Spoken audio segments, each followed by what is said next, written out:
PEGI 18.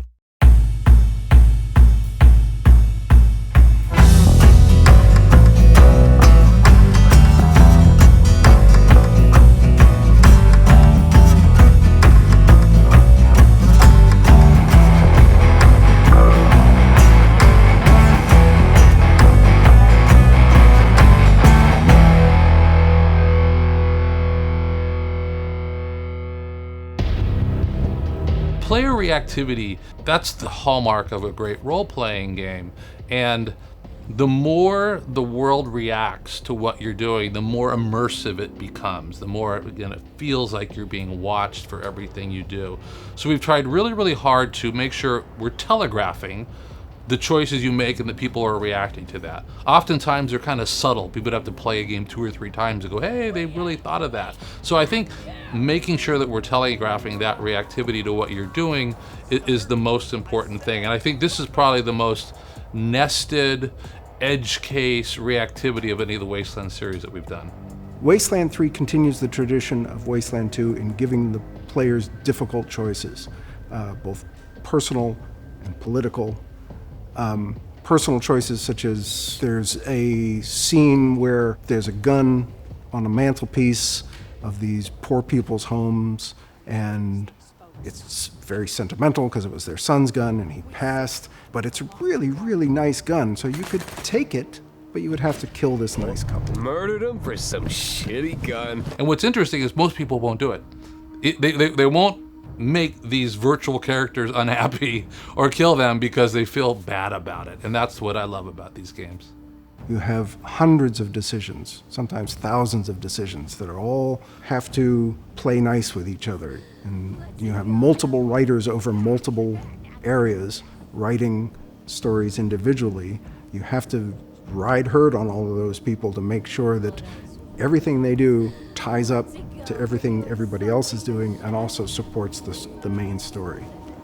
I think the most difficult part about designing for the Wasteland universe is the player choice that they have.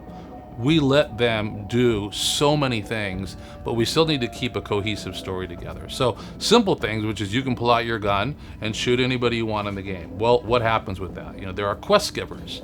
Well, you kill the quest giver, now how are you gonna get to the next thing? And then how is the world going to respond to what you've done? Because the more edge cases we put in, that we write for, that you try, the more immersive and the greater the payoff.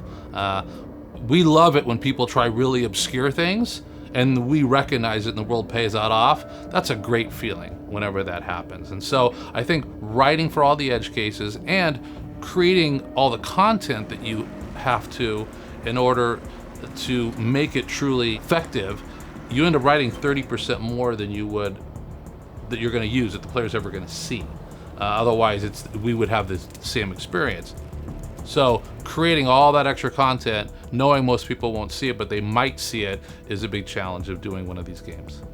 Wasteland 3 kind of prides itself on not punishing people for making terrible or questionable moral decisions. Like if you want to take Vic the Psycho in your party, okay, you can do that. If you want to shoot everybody in the game, we'll let you do that.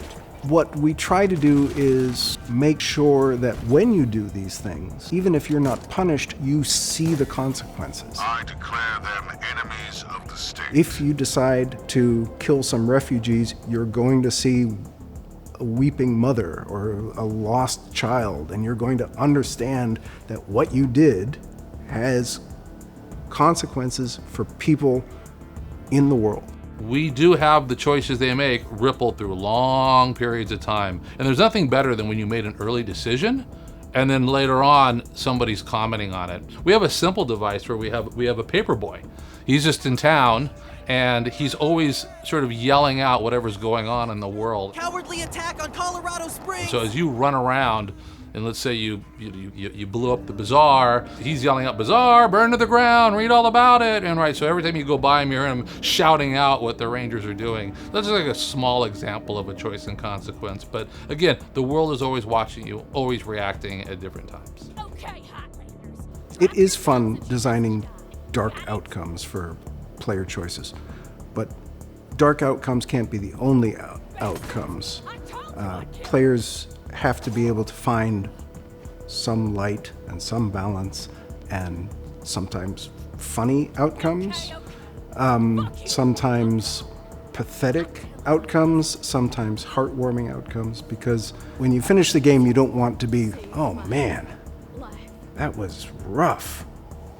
Sometimes you do. There are endings that you can choose that will get you that, but if you get that ending, you made that ending because you made those choices.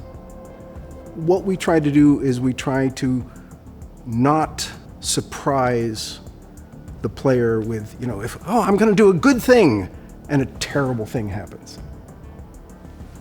You reap what you sow. We're super proud of the way Wasteland 3 has come out.